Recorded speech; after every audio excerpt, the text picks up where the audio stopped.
Saudi আরবের মক্কায় হারাম শরীফ থেকে প্রায় ৮ কিলোমিটার দূরে অবস্থিত ছোট্ট একটি জায়গার নাম একাশিয়া। এর ৩ দিক থেকে রয়েছে উঁচু পাহাড়। এর পাদদেশে বিস্তীর্ণ এলাকায় গড়ে তোলা হয়েছে বিশাল আকারের অনেক ছাউনি। পবিত্র ঈদুল আজহা এবং হজ উপলক্ষে এখানে রাখা থাকে অসংখ্য খাসি। বিক্রির পাশাপাশি কোরবানি দেওয়ার জন্য নেওয়া ব্যাপক প্রস্তুতি এখন রয়েছে চূড়ান্ত পর্যায়ে।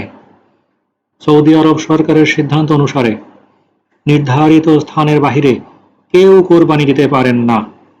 নির্ধারিত জায়গার বাহিরে যদি কেউ কোরবানি দেন, তার জন্য গুনতে হয় মোটা অঙ্কের জরিমানা সহ নানান শাস্তিমূলক ব্যবস্থা। আর তাই যারা কোরবানি দেন, বেশিরভাগই নিজেরা কাটাকুটির ঝামেলায় না গিয়ে সরাসরি মাংস নিয়ে আসেন। আগেই পশু পছন্দ করে কিনে রাখা হয়। এরপর কোরবানি হয়ে গেলে মাংস প্রক্রিয়াজাতকরণ শেষে নির্ধারিত সময়ে সেটা পৌঁছে যায় গ্রাহকের হাতে। সাধারণত যে সমস্ত হাজি ১০ জিলহজ তারিখে নিজেরা খাসি কোরবানি দিতে চান, মূলত একাশিয়ার এই বাজার তাদের জন্যই।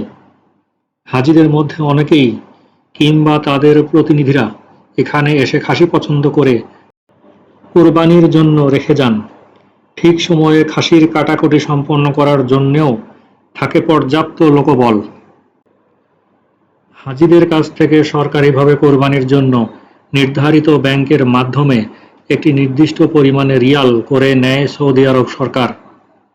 এই বাজারে খাসির সর্বনিম্ন একটি দাম থাকে, তাই অনেকেই আলাদাভাবে এখানে এসে খাসি কোরবানি করে। হাজিদের পাশাপাশি এখানে স্থানীয় সৌদি নাগরিকরাও খাসি কিনে রেখে যান। ঠিক ঈদের দিন নির্ধারিত সময়ে এসে মাংস নিয়ে যান। আগামী ১০ জিলহজ এখানে কম বেশি প্রায় ৮০,০০০ খাসি কোরবানি দেওয়া হবে। আর সব খাসি কেটে কুটে পরিষ্কার করতে পুরো একদিন সময় লেগে যাবে। এখানে খাসির দাম প্রায় ৫০০ রিয়াল থেকে শুরু করে ১৫০০ রিয়াল পর্যন্ত হয়। তবে ৫০০ থেকে ৭৫০ রিয়াল দামের খাসির চাহিদাই সবচেয়ে বেশি। তো বিভিন্ন এলাকা থেকে পাইকারি এবং খুচরা ক্রেতারা এখানে আসেন, ভিড় করেন। একাশিয়ার এই পশু বিক্রির উদ্যোগটি বেশ পুরনো। প্রতি বছর আরাফাতের ময়দানে হাজির হন বিশ্বের নানা প্রান্তের মানুষ। হজের আনুষ্ঠানিকতা শেষে সেখানে দেওয়া হয় পশু কোরবানি। ২০ লাখেরও বেশি মানুষ হজ পালন শেষে কোরবানি দিয়ে থাকেন। এই লাখো পশুর বিপুল মাংস নিজেরা আর কতটাই বা ভোগ করেন। বিদেশে দেওয়ার মতো আত্মীয় স্বজনও নেই, দুস্থ মিসকিনও সেই দেশে নেই বললেই চলে। একটা সময় ছিল হাজিদের অনেকেই কোরবানির মাংসগুলো শুকিয়ে সংরক্ষণ করতেন। কেউ আবার নিরুপায় হয়ে মাংস রাস্তায় ফেলেও দিতেন। অনেকে প্রক্রিয়াজাতকরণের বিড়ম্বনায় মাংস মাটিতেই পুঁতে ফেলতেন, যা শুধু অপচয়ই না, পরিবেশের ক্ষতিও করত।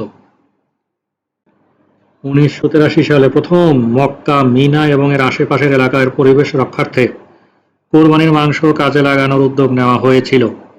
যে উদ্যোগে শুধু পরিবেশের রক্ষা হয়নি, মুসলিম বিশ্বের ২৭ দেশের ৩ কোটিরও বেশি মানুষের খাবারের সংস্থান করা গেছিল। প্রিয় দর্শক, সম্প্রতি বাংলাদেশে ছোট এবং মাঝারি আকারের বেশ কিছু ভূমিকম্প সংঘটিত হয়েছে। এসব ভূমিকম্পে ঢাকা এবং এর আশেপাশের জেলা শহরের বেশ কিছু বহুতল পুরাতন ভবনে ফাটলের সৃষ্টি হয়েছে। বিশেষ করে যে সমস্ত ভবন কোড এরিয়ে ডিজাইন করা হয়, সে সমস্ত ভবনই ভূমিকম্পে অতিমাত্রায় ঝুঁকিতে থাকে। তাই কোড ভিত্তিক ভূমিকম্প সহনশীল ডিজাইনের কোনো বিকল্প নেই।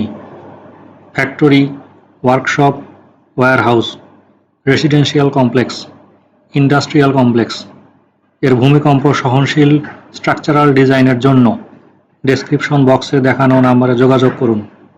প্রকৌশলী আহসান।